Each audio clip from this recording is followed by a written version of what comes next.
Hi. Well, here it is. A sounds off before elections, less than a week to go before our midterm elections and the elections this November. So important, so really very important here in Maine and across the country. And I bet you think you know what I'm going to say. I'm going to say, go vote, get 10 friends to vote, help, canvass, call, do all those things in these last days before the election. Please, we need you. And you're not wrong. I am going to say those things. But first, I want to talk about where we are. Because I just left a group of young people who are studying to be politicians and studying political science and social work. And I asked them what they're worried about and what they feel. And you know what? Like many of us, they feel like the system is broken. All the systems, our political system, our economic system, our social systems, they're all broken. And they don't know exactly what to do.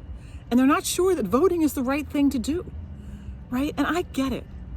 It is easy to be cynical about politics right now and politicians when we see that our political systems don't reflect the will of the majority on climate change, on reproductive rights, on democracy itself, on so many important things that the vast majority of Americans and Mainers support and believe in paid family leave, and yet our democracy can't seem to get it done. When we see a record-breaking $127 million being spent just in Maine on these elections, I mean, that's appalling.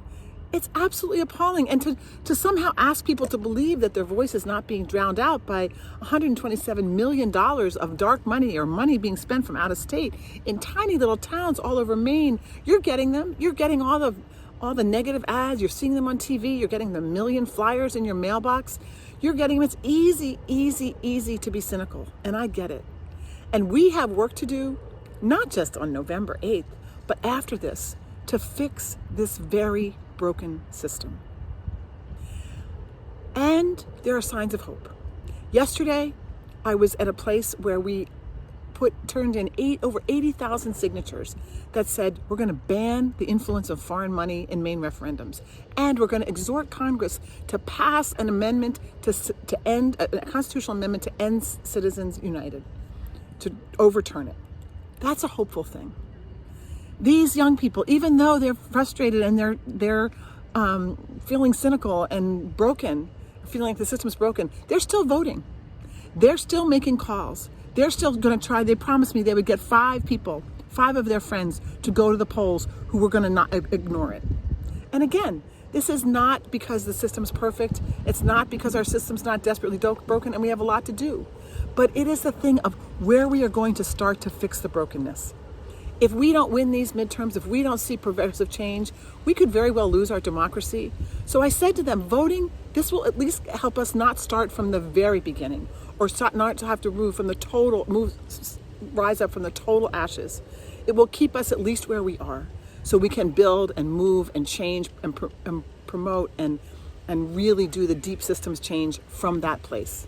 That will be easier than doing it from either further wreckage. So yeah, I want you to go vote.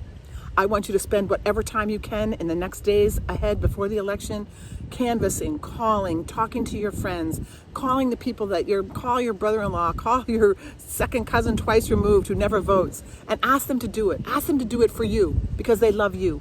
Ask them to do it because you love democracy and you love this country.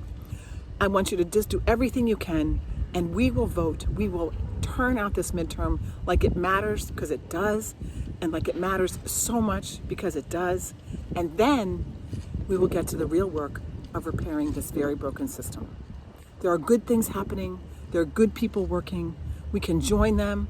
We can move on these reforms. We can move on these efforts, but not until we secure at least the basic rights of democracy, which is what's at stake in these elections. So please, go vote, get your friends, take 10 people, and don't rest until 8 o'clock next Tuesday. Thanks.